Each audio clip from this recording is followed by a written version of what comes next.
ये हिंदुस्तान की जीत है, नौजवान के संघर्ष की जीत है, राहुल गांधी की डेमोक्रेसी की जीत है। जब हिंदुस्तान का नौजवान लड़ने पर उतारू हो गया और राहुल गांधी ने कह दिया संसद चलेगी नहीं, पहले दिन से कांग्रेस ने एक ही डिमांड उठाई। राहुल गांधी ने कहा धर्मेंद्र प्रधान को इस्तीफा देना होगा, धर्मेंद्र प्रधान को इस्तीफा देना पड़ा।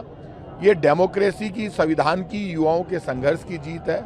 और ये जो जीत है इसने साबित कर दिया है कि बीजेपी जा रही है, देश बदल रहा है, बीजेपी का घमंड खत्म हो रहा है, प्रधानमंत्री नरेंद्र मोदी का घमंड खत्म हो रहा है।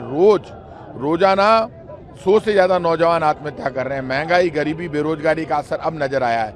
जब नौजवान ने धर्मेंद्र प्रधान का इस्तीफा मांगा और इन्होंने जो जिद की, उसके बाद ये साबित हो गया है कि जिद नहीं चलेगी, डेमोक्रेसी चलेगी, संघर्ष चलेगा और हिंदुस्तान की जनता की आवाज़ सुननी पड़ेगी। इस सरकार ने अपनी तरफ से कोई कमी नहीं छोड़ी।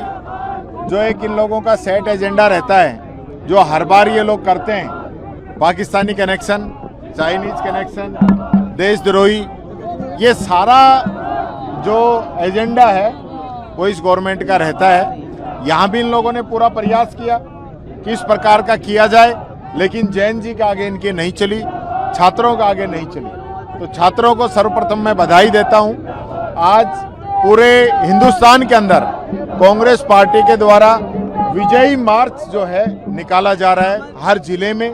और ये विजयी मार्च ये बताता है कि हमारे देश के युवाओं की ताकत कोई कम नहीं है। आज जिस प्रकार के हालात ये लोग देश के अंदर पैदा करना चाह रहे हैं वो देश जान चुका है। आज जो मुहिम, हमें खुशी है कि छात्रों की इस आवाज को सबसे पहले आवाज किसी ने दी तो राहुल गांधी जी के द्वारा दी गई थी। और राहुल गांधी जी ने सर्वप्रथम राजस्थान के अंदर कोटा से इसकी शुरुआत की। छात्रों की गूंज जो कार्यक्रम शुरू हुआ वो कोटा से शुरू हुआ था। और राहुल गांधी जी ने सबसे पहले, अगर धर्मेंद्र प्रधान का इस्तीफा किसी ने मांगा तो राहुल गांधी जी के द्वारा मांगा गया था। तो आज धर्मेंद्र प्रधान को इस्तीफा देना पड़ा है। देर आए दुरुस्त आए, और ये तो पहला विकेट है। आप देखिए इस सरकार के अंदर अभी किन किन लोगों को इस्तीफा देना पड़ेगा। खुद मोदी जी को आने वाले समय में गद्दी छोड़नी पड़ेगी। जो बच्चों पे लाठीचार्ज किया है, जो मासूम नाबालिगों पे लाठीचार्ज किया है, जो हमारी बच्चियों के साथ इन्होंने अन्याय किया है, जिस प्रकार से पैलेट गन चलाई है, आंसू गैस के गोले छोड़े हैं, लाठियां बरसाई हैं, उन सब का हिसाब ये बच्चे लेंगे। इस देश का युवा लेगा, जैन जी लेगा, और मोदी जी को कुर्सी छोड़नी पड़ेगी।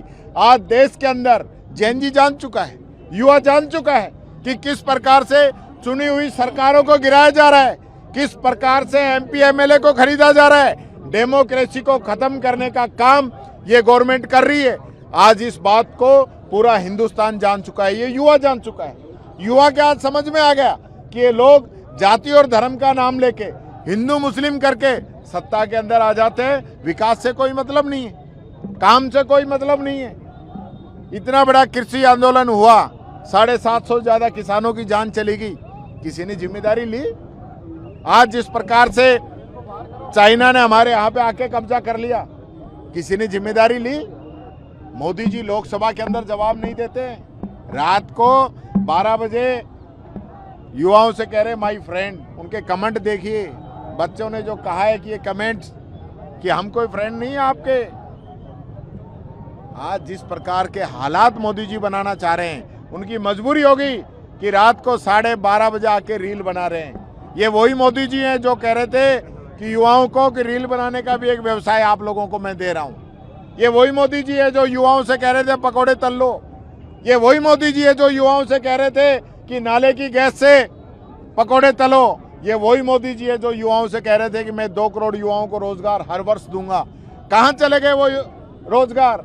क्यों युवाओं की आवाज को दबाया गया? क्यों युवाओं के लिए नहीं सोचा गया? इन 12 सालों में अगर सबसे अधिक किसी का नुकसान हुआ तो युवा का हुआ है।